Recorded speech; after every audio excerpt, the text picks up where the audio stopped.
जय हिंद दोस्तों, आप सभी का बहुत बहुत स्वागत है आपके अपने चैनल एनसीईआरटी मैथ्स पर। मेरा नाम है राज और मैं आपके अपने चैनल एनसीईआरटी मैथ्स पर बहुत बहुत स्वागत करता हूं। हम लोग डीएलएड के प्रीवियस ईयर क्वेश्चन देख रहे थे, जिसका एक प्रीवियस ईयर क्वेश्चन का वीडियो बना के आपके चैनल पर डाल दिया गया है। यदि आप वह नहीं देखे हैं तो लिंक आपके डिस्क्रिप्शन में दे दिया जाएगा, आप वह वीडियो जाके जरूर देखिए। वैसे क्वेश्चन बताया गया है जो एग्जाम में पूछे गए हैं, तो प्रीवियस ईयर क्वेश्चन बताया गया है और इसका नेक्स्ट पार्ट लेके आया है जो यहां भी प्रीवियस क्वेश्चन है। क्लियर है? तो हम लगातार प्रीवियस क्वेश्चन का वीडियो बना के आपके चैनल पर डाल दे रहे हैं, क्योंकि एग्जाम में प्रीवियस ईयर क्वेश्चन के टाइप से ही क्वेश्चन पूछे जाएंगे। क्लियर है? तो बिना देरी किए वीडियो स्टार्ट करते हैं। वीडियो स्टार्ट करने से पहले यदि आप इस चैनल से पहली बार जुड़ रहे हैं, वीडियो पहली बार देख रहे हैं, तो चैनल को सब्सक्राइब कर ले और बेल आइकन को जरूर प्रेस कर ले, ताकि जब भी मैं नया वीडियो डालूं तो समय समय पर आपको नोटिफिकेशन के माध्यम से पता चलता रहे। तो चलिए वीडियो स्टार्ट करते हैं। प्रश्न संख्या 1। प्रश्न 1 क्या कह रहा है? एक समकोण त्रिभुज का कर्ण 25 सेंटीमीटर है और शेष दो भुजाओं में से एक दूसरे से 5 सेंटीमीटर लंबी है, तो अन्य दो भुजाओं की लंबाई क्या होगा? तो एक समकोण त्रिभुज दिया हुआ है, तो हम एक समकोण त्रिभुज बना लेते हैं। ए मान लेते हैं बी कोण समकोण है। क्लियर है? कर्ण की लंबाई 25 सेंटीमीटर दिया हुआ है और दो भुजाओं में से एक दूसरे से 5 सेंटीमीटर लंबी है, मतलब एक दूसरे से 5 सेंटीमीटर लंबी है। तो मान लीजिए इसको x मानते हैं, तो यह हो जाएगा x + 5। क्लियर है? तो आगे पूछ रहा है अन्य दो भुजाओं की लंबाई ज्ञात करें। तो हम क्या करेंगे, इसको ऑप्शन से बनाएंगे। ऑप्शन से बनाएंगे, मान लीजिए एक भुजा 15 लेते हैं तो दूसरी भुजा 10, तो एक आधार होगा एक लंब होगा। तो आधार स्क्वायर लंब स्क्वायर निकाल कर यदि कर्ण स्क्वायर के बराबर हो जाएगा तो उसका मान निकल जाएगा। क्लियर है? तो ऑप्शन से बनाते हैं, क्योंकि हम लोग जानते हैं कर्ण स्क्वायर बराबर होता है लंब स्क्वायर जोड़ आधार स्क्वायर। क्लियर है? तो मान लेते हैं लंब का मान 15, तो 15 का स्क्वायर जोड़ इसका मान 10 का स्क्वायर। 15 का स्क्वायर कीजिएगा, इधर कर्ण का मान 25 का स्क्वायर, तो कितना होगा? 25 का स्क्वायर 625, 15 का स्क्वायर 225 और 10 का स्क्वायर 100 जोड़िएगा तो 625 बराबर कितना होगा? 325। बराबर नहीं आया तो यह मान नहीं होगा। क्लियर है? अब आगे बनाते हैं, ऑप्शन नंबर बी बनाते हैं। मान लीजिए यह 15 का स्क्वायर, तो फिर कर्ण स्क्वायर के जगह पर 25 का स्क्वायर रखेंगे, इक्वल टू लंब का मान मान लीजिए इसमें 15 दिया हुआ, तो 15 का स्क्वायर जोड़ आधार का मान 20 का स्क्वायर। क्लियर है? 25 का स्क्वायर 625, 15 का स्क्वायर 225 और 20 का स्क्वायर 400, तो 625 यहां जोड़िएगा तो 625, तो 625 बराबर 625 आ गया। 625 बराबर 625 आ गया। क्लियर है? तो यहां देखिए, तो यहां 625 बराबर 625 आ गया, तो यही इसका मान होगा। Option number B. देखिए कर्ण का मान 25 दिया होता है, शेष दो भुजाओं में से एक दूसरे से 5 सेंटीमीटर लंबी है, तो देखिए एक दूसरे से 5 सेंटीमीटर लंबी भी है। क्लियर है? और यहां मान रखे कर्ण स्क्वायर इक्वल टू लंब स्क्वायर जोड़ आधार स्क्वायर। लंब का मान 25, 25 के स्क्वायर 625, लंब के जगह पर 15 के स्क्वायर, 15 के स्क्वायर किए 225, आधार के जगह पर 20 का स्क्वायर, 20 के स्क्वायर किए 400, जोड़े तो 625 बराबर 625 आ गया। तो दोनों मान बराबर हो गया, मतलब लंब का मान 15, आधार का मान 20 और कर्ण का मान 25, मतलब ऑप्शन नंबर 20 का फाइनल आंसर हो जाएगा। क्लियर है? तो हम लोग पहला नंबर प्रश्न देख लिए। अब नेक्स्ट क्वेश्चन देखते हैं। Question number 2। दो क्षेत्र के आयतन का अनुपात 8:27 है। यदि r स्मॉल r और कैपिटल R क्रमशः गोले की त्रिज्या है, गोले की त्रिज्या स्मॉल r और कैपिटल R दिया हुआ है, तो capital R minus small r अनुपात स्मॉल r है। तो दो क्षेत्र के अनुपात दिया हो, मतलब गोले के आयतन का अनुपात दिया हो 8:27। तो पहले गोले का आयतन हो जाएगा, गोले का आयतन, फर्स्ट गोले का आयतन बटा का आयतन बराबर 8/27। अनुपात में होता है तो उसको बटा में लिख सकते हैं। क्लियर? पहले गोले का आयतन 4/3 पाई स्मॉल r क्यूब बटा दूसरे गोले का आयतन 4/3 पाई कैपिटल R क्यूब बराबर 8/27। यह दोनों कॉमन है तो कट जाएगा।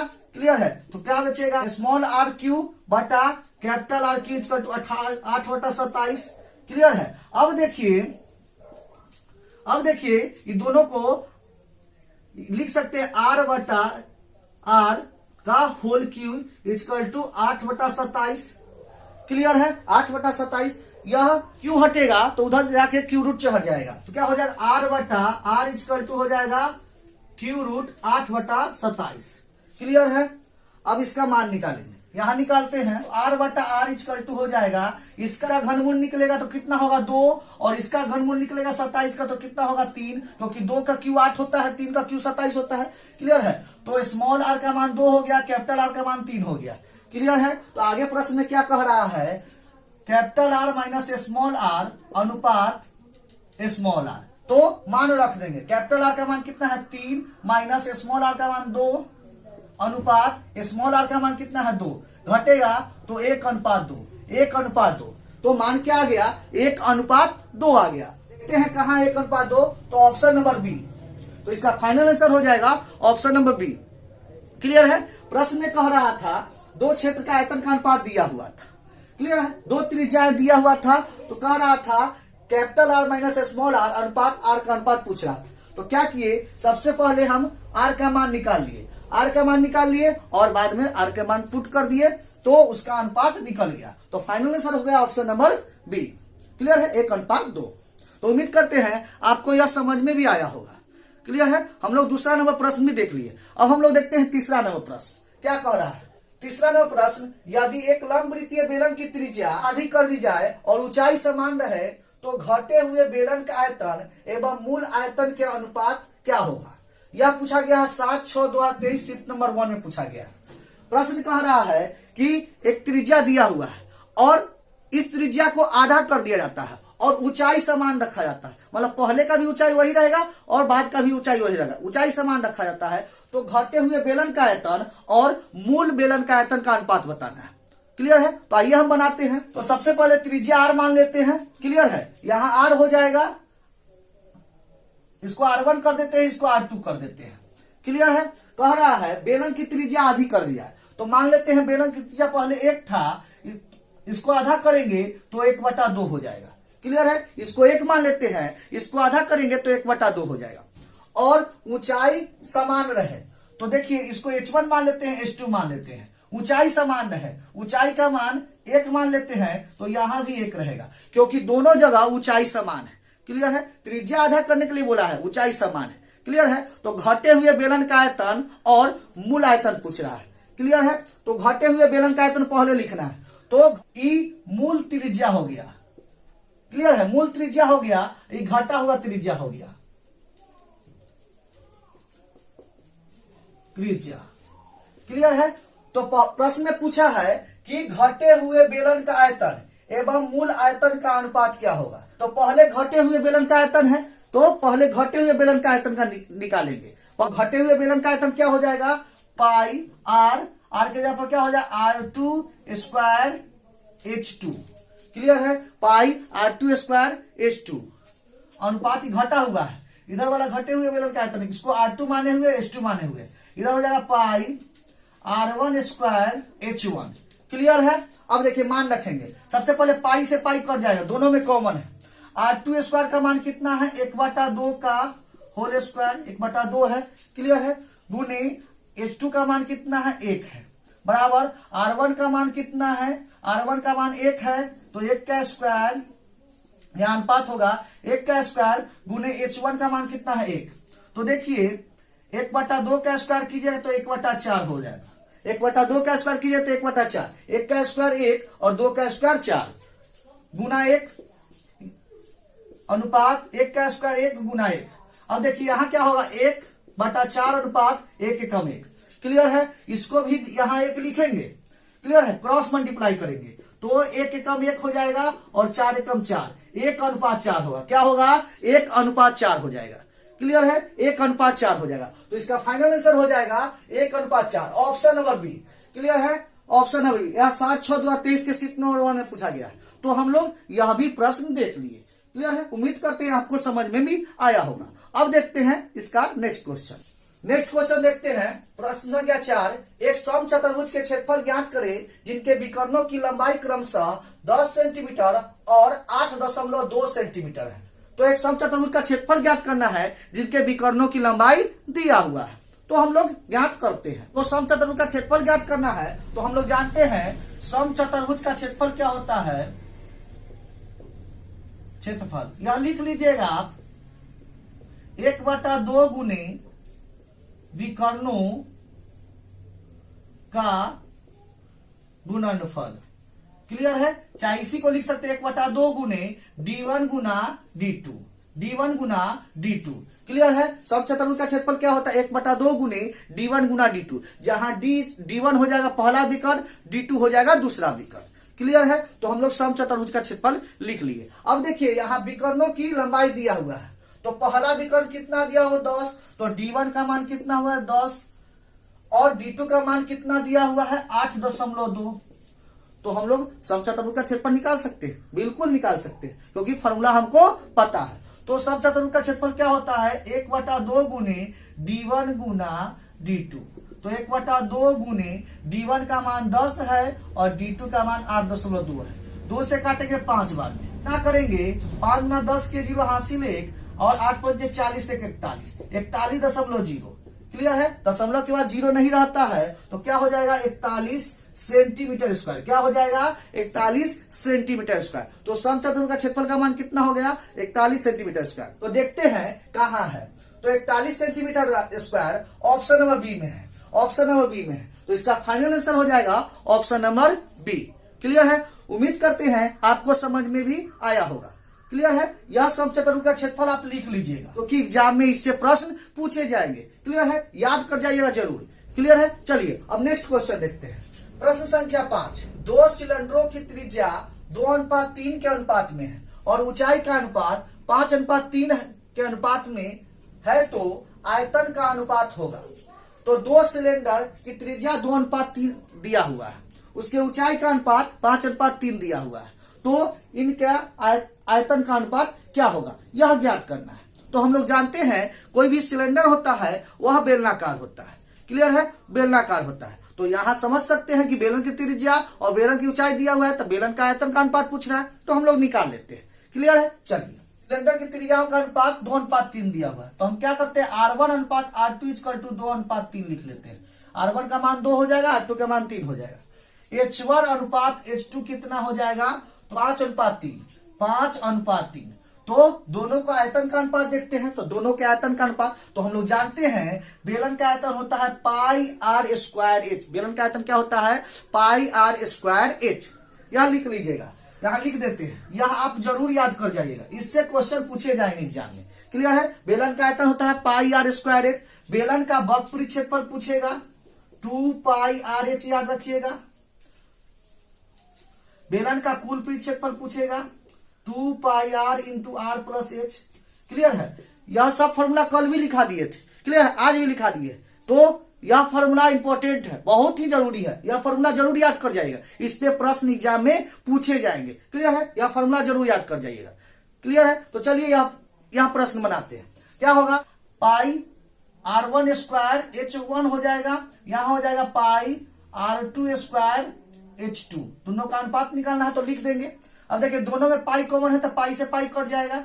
R1², R1 का मान कितना है 2 का स्क्वायर गुना H1, H1 का मान कितना है 5 अनुपात R2², R2 का मान कितना है 3, तो 3 का स्क्वायर गुना H2, H2 का मान कितना है 3।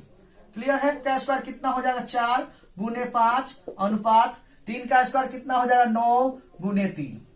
तो कटने वाला नहीं है तो गुना कर देंगे, 5 का 20 अनुपात 9 × 27 कितना होगा 20:27। कितना होगा 20:27। तो देखते हैं कौन सा ऑप्शन में है। ऑप्शन नंबर डी में है। क्लियर है? तो इसका फाइनल आंसर हो जाएगा ऑप्शन नंबर डी। यह 6/6/2023 शिफ्ट नंबर 1 में पूछा गया। क्लियर है? यह प्रश्न पूछ दिया गया है और इस पर ही आधारित प्रश्न आगे एग्जाम में पूछे जाएंगे। क्लियर है? तो आप यह फॉर्मूला जरूर याद कर लाइएगा। क्लियर है? तो उम्मीद करते हैं आपको यह प्रश्न समझ में भी आया होगा और आगे आपसे इससे प्रश्न पूछे जाएंगे तो आप बना दीजिएगा। क्लियर है? चलिए अब आगे प्रश्न देखते हैं। प्रश्न संख्या 6, 6 tan² - 6/cos² का मान क्या होगा। तो यह त्रिकोणमिति का प्रश्न है, तो देखिए मान निकालते हैं। प्रश्न क्या दिया हुआ है 6 tan² - 6/cos² थीटा। तो देखिए क्या करेंगे, इसको लिख सकते हैं 6 tan² - माइनस 6। अब देखिए यहाँ क्या है, 6 गुना इसको लिख सकते 1/cos²। क्लियर है, 1/cos² और हम लोग जानते हैं 1/cos इक्वल टू होता है sec theta. 1/cos equal to होता है सेक थीटा, यह फॉर्मूला होता है। क्लियर है, यह भी आप याद कर जाइएगा। एक दिन क्या करेंगे कि त्रिकोणमिति का सब फॉर्मूला लिखाकर आपके चैनल पर डाल देंगे। क्लियर है, क्योंकि त्रिकोणमिति से एग्जाम में प्रश्न पूछे जाएंगे और उस फॉर्मूला को याद भी करा देंगे। क्लियर है, चलिए आगे बनाते हैं। तो क्या हो जाएगा, 6 tan² माइनस, और इसको लिख सकते हैं 1/cos² है तो लिख सकते हैं 1/cos होता है सेक थीटा, 6 sec²। दोनों में 6 कॉमन मिल रहा है तो 6 ले लेंगे, क्या बचेगा tan² minus sec²। tan² minus sec²। और हम लोग जानते हैं tan² माइनस sec² का मान कितना होता है, 1 होता है। tan² माइनस sec² का मान कितना होता है, 1 होता है। अब 10th क्लास में यह पढ़े होंगे, tan² minus sec² equal to 1 होता है। क्लियर है, यदि आपको नहीं याद है तो इसका एक वीडियो बना के आपके चैनल पर डाल देंगे। क्लियर है, आप जरूर देख लीजिएगा। तो इसका मान कितना हो जाएगा, 1 हो जाएगा। तो 6 गुना इसका मान हो जाएगा 6 गुना 1 क्या होगा 6। तो इसका फाइनल आंसर हो जाएगा 6। तो देखते हैं कौन सा ऑप्शन में है। तो ऑप्शन नंबर डी में है। तो ऑप्शन नंबर डी इसका फाइनल आंसर हो जाएगा। तो हम लोग 6 नंबर प्रश्न भी देख लिए। उम्मीद करते हैं आपको समझ में भी आया होगा। क्लियर है, क्लियर है। चलिए अब आगे प्रश्न देखते हैं। प्रश्न संख्या 7 कह रहा है यदि tan थीटा इक्वल टू 3/4 हो तो 4 sin theta minus cos theta बटा 4 sin theta plus cos theta किसके बराबर होगा। क्लियर है, तो देखते हैं इसको भी बनाएंगे कैसे बनेगा। tan theta equal to 3/4, tan theta का मान दिया हुआ 3/4। प्रश्न में पूछ रहा है 4 sin theta minus cos theta बटा 4 sin theta plus cos theta का मान पूछ रहा है। क्लियर है, कैसे निकालते हैं। तो हम लोग जानते हैं tan थीटा इक्वल टू होता है sin थीटा बटा cos थीटा। यह सब 10th के क्लास में पढ़े होंगे। तो tan theta equal to sin theta बटा cos थीटा होता है। तो लिख देंगे sin थीटा बटा cos theta equal to 3/4। sin theta का मान 3 हो जाएगा और cos थीटा का मान 4 हो जाएगा। क्लियर है, sin थीटा का मान 3 हो जाएगा, cos थीटा का मान 4 हो जाएगा। कि याद रखिएगा tan theta equal to x/y है तो इसको लिख सकते हैं sin थीटा बटा cos theta equal to x/y। तो यहाँ sin का मान x हो जाएगा, cos का मान y हो जाएगा। क्लियर, तो यहाँ भी sin थीटा का मान 3 हो जाएगा, cos थीटा का मान 4 हो जाएगा। तो यह मान यहाँ पुट कर देंगे। तो देखिए 4 गुना sin थीटा का मान 3 माइनस cos थीटा का मान 4 बटा 4 गुना sin थीटा का मान 3 प्लस cos थीटा का मान 4। तो 4 × 12 माइनस 4 बटा 4 × 12 प्लस 4 कितना होगा, घटेगा तो 8 और यहाँ जुटेगा तो 16, कटेगा 8 दूना 16 कितना हो जाएगा 1/2। कितना हो जाएगा 1/2। तो इसका मान होगा 1/2। तो देखते हैं कहाँ है ऑप्शन में, ऑप्शन नंबर बी। तो इसका फाइनल आंसर हो जाएगा ऑप्शन नंबर बी। क्लियर है, तो हम लोग 7 नंबर प्रश्न भी देख लिए। उम्मीद करते हैं आपको जरूर समझ में आया होगा। क्लियर है, तो हम लोग 7 नंबर प्रश्न भी देख लिए। अब हम लोग देखते हैं 8 नंबर प्रश्न। प्रश्न क्या कह रहा है।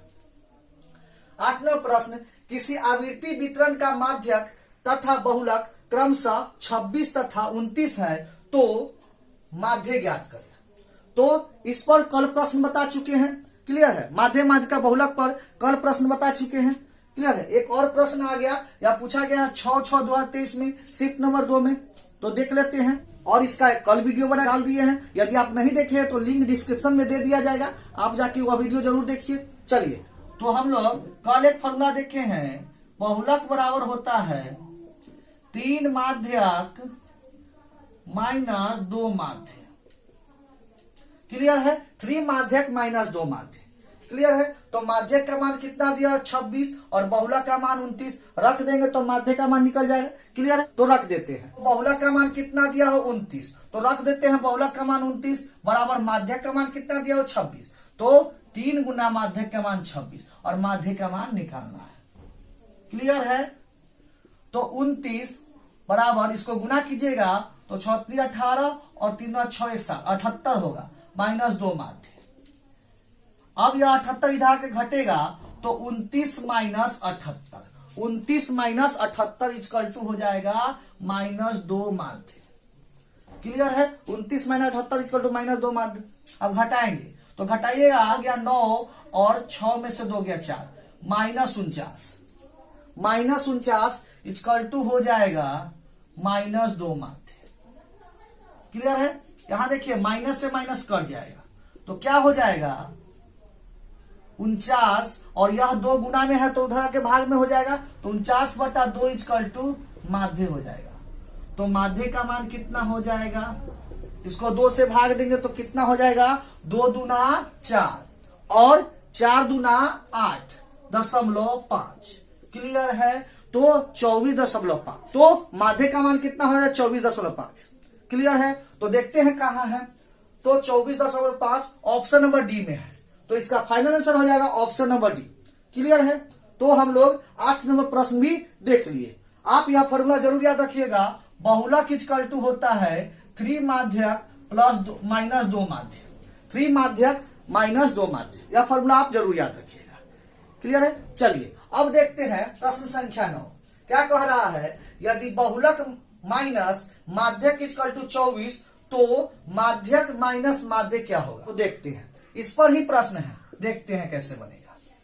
पहले यह फॉर्मूला देख लेते हैं, बहुलक इक्वल टू होता है 3 माध्यक -2 माध्य, 3 माध्यक -2 माध्य।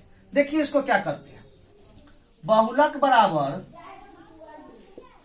3 माध्यक को लिख सकते हैं हम 1 माध्यक प्लस 2 माध्यक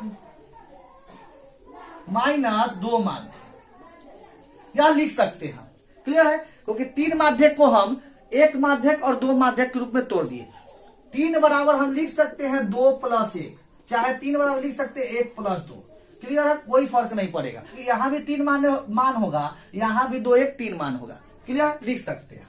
अब देखिए लिखने का कारण क्या है, देखिए क्या हो जाएगा, बहुलक और 1 माध्यक को इधर लाएंगे तो माइनस माध्यक लिखेंगे, क्योंकि 1 लिखना जरूरत नहीं है। तो बहुलक माइनस माध्यक इक्वल टू हो जाएगा 2 माध्यक -2 माध्य।